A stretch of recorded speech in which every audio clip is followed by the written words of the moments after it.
À une semaine de la reprise du championnat, le Vendée Luçon Football a présenté officiellement son équipe 1 à l'ensemble de ses partenaires. Les quelques 115 sponsors du club étaient donc conviés à cette soirée qui a permis de découvrir les 5 nouvelles recrues, mais aussi les objectifs et les ambitions du club pour cette saison qui démarre ce samedi 11 août. On s'en souvient, le VLF a effectué l'an dernier une formidable saison à travers la Coupe de France, bien évidemment, mais aussi le championnat où les Luçonnais ont manqué la montée d'un rien. Autant dire que cette saison, l'équipe est très attendue. Ça doit être l'équipe de la confirmation, hein, forcément, tout le monde attend ça. Donc c'est ce qu'il y a de plus dur à faire, confirmer quand on fait quelque chose de bien dans sa vie. Donc on doit confirmer, on s'est remis au travail hein, depuis un petit mois. Maintenant, forcément, on a une équipe aussi enthousiaste que l'année passée. Mais bon, comme j'ai dit tout à l'heure, c'est vrai qu'il y a beaucoup de facteurs qui vont faire en sorte qu'on va passer une bonne ou une mauvaise année. Nous, on se souhaite forcément une bonne année. Maintenant, on fait tout ce qu'il faut pour pouvoir bien démarrer cette saison, mais je suis assez positif sur cette année qui va arriver.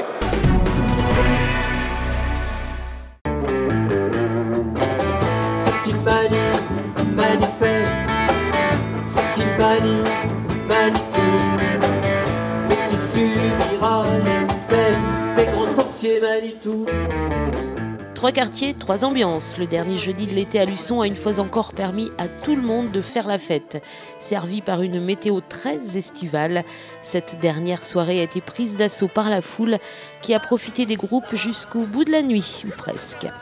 Donc oui, ce soir, 3 groupes différents. Donc rue Georges Clémenceau, le groupe Xavier Renard, un auteur-compositeur qui nous vient de la région parisienne. Et place du Petit Bot, donc à côté du bar Le Celtic, le groupe Beltane qui nous joue de la musique irlandaise, qui a rapport donc avec l'année celte à Luçon. Et le groupe Meseki qui est déjà venu donc au 2e jeudi de l'été.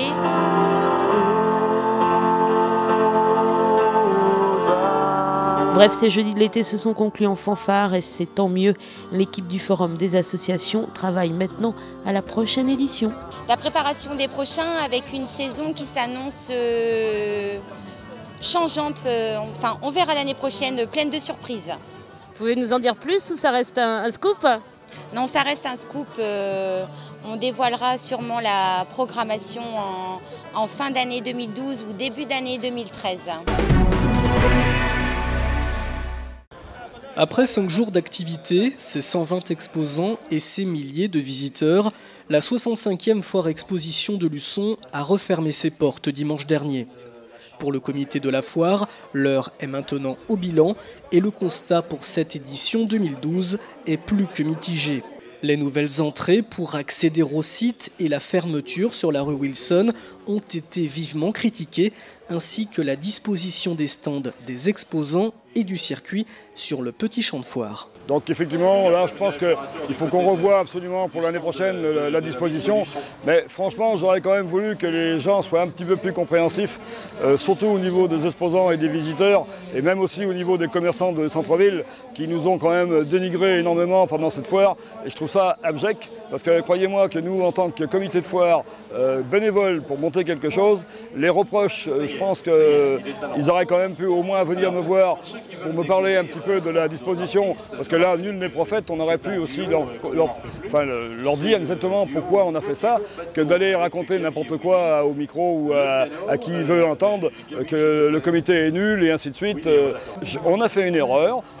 On va réparer pour 2013, il y a des prévisions à faire, mais au moins, j'estime quand même que le comité complet dans son ensemble n'avait pas à subir ce qu'on a subi. Pour la 66e édition, des modifications sont d'ores et déjà programmées. Tous les exposants s'installeront sur l'ensemble du grand champ de foire. Le petit champ de foire, lui, sera dédié à l'espace buvette et restauration. On a pris la décision de passer la restauration sur le petit champ de foire pour justement remettre tous les exposants sur le grand champ de foire. Je pense qu'on va réouvrir les portes qui étaient les portes depuis 64 ans les entrées de Avenue Wilson, on va récupérer l'Avenue Wilson et toute la partie restauration. Donc on va repasser les buvettes sur le petit champ de foire pour éviter tous ces désagréments.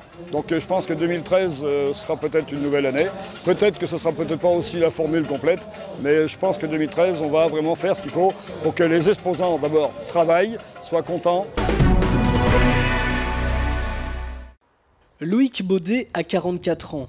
À l'origine professeur de technologie au collège Saint-Joseph de Challans, où il a pris quelques responsabilités avant d'être nommé à la direction du collège Sainte-Marie à Esnay, d'où il vient. C'est désormais lui qui est à la tête du collège-lycée Sainte-Ursule à Luçon. Loïc Baudet succède à Michel Jot et vient d'emménager à Luçon avec son épouse et ses 3 enfants qui seront scolarisés dans ce même établissement. Aujourd'hui, pour le nouveau directeur, les vacances se conjuguent au passé et il s'est déjà mis au travail. Le premier travail, c'est le contact humain avec les gens. C'est extrêmement important pour découvrir les personnes, les façons de travailler, connaître les gens, les reconnaître, se connaître, se reconnaître. C'est extrêmement important lorsqu'on arrive dans un lieu nouveau. Depuis plusieurs jours, il parcourt les couloirs et les allées de Sainte-Ursule et s'est imprégné aussitôt de l'histoire du site. Alors première impression, c'est qu'on sent vraiment un établissement chargé d'histoire, 1630 je rappelle historiquement, des gens très chaleureux que j'ai pu rencontrer jusqu'à présent, heureux de vivre à Sainte-Ursule, de travailler, donc ça c'est extrêmement important et c'est à cultiver et à poursuivre. Laurent Hay et ses joueurs ont repris depuis 3 semaines le chemin des entraînements. Après une saison difficile où le LBC a pu assurer son maintien en N2 à la 6e place du classement, le championnat s'annonce cette année encore compliqué. En face, dans cette poule B, des équipes comme Dax, Brissac, Toulouse, Rodez ou Les Sables qui veulent jouer le haut du tableau et peuvent mener la vie dure aux locaux. D'autant que le club luçonnais a dû faire face à de nombreux départs en fin de saison, pas tous prévus, et l'obligation de trouver 3 joueurs non mutés, donc libres. Aujourd'hui, les 7 nouvelles recrues vont s'appuyer sur les 2 plus anciens au sein du groupe, Sylvain Grimaud et Damien Bocquier, le nouveau capitaine. Difficile pour l'instant de juger cet effectif recomposé qui doit mettre en place un collectif. Là on est reparti avec un groupe que je découvre, sans avoir un avis ni défavorable ni favorable aujourd'hui parce que c'est beaucoup trop tôt. Et pour l'instant on court, on essaye de mettre des choses en place et puis on verra dans quelques semaines si l'équipe est apte à jouer en National 2 ou pas. Et parmi les objectifs, il y a le maintien. On aimerait pouvoir faire aussi bien que l'année dernière, voire mieux si c'est possible. Bon, sachant que l'année dernière, on termine à la 6e place, mais c'est aussi, donc c'est vrai que 6e place haut du tableau, mais il faut quand même savoir que c'est la saison où ça a été le plus difficile de se maintenir. Donc on va dire le niveau ne représente pas quand même notre classement de l'année dernière ne représente pas la difficulté que l'on a eu à se maintenir. Mais c'est vrai que bien évidemment une 6e voire une 5e place serait vraiment très bien. Même si la saison s'annonce compliquée, le groupe de Laurent Hay à Lagnac au travers d'entraînements sérieux et de qualité. Le premier match de championnat se déroulera le samedi 22 septembre.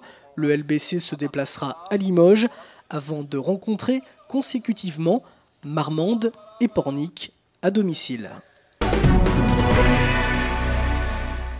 Les 2 anciens terrains de tennis situés face à la médiathèque ont disparu pour laisser place à une nouvelle aire de jeu.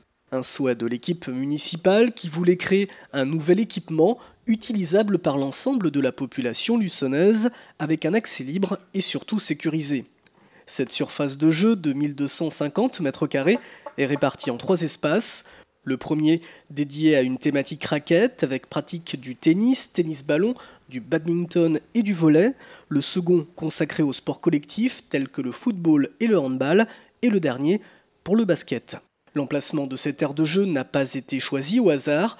Le site est déjà très fréquenté par les jeunes car il jouxte la médiathèque et la piscine intercommunale, le gymnase et le skatepark. Une nouvelle aire de jeu désormais fonctionnelle et qui permet la pratique de nombreux sports sur un même espace sécurisé. Cette grande surface de jeu est intéressante parce que les enfants peuvent se séparer par groupe sur les différentes activités.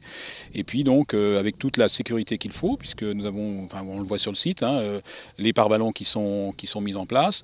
On a un aménagement encore qui n'est pas tout à fait définitif parce qu'il nous restera l'aspect paysager aussi qui est important avec le concours des espaces verts. Et puis aussi avec la SECPA certainement à la rentrée, la pose de bancs en béton qui permettront aux jeunes donc d'avoir des assises confortables.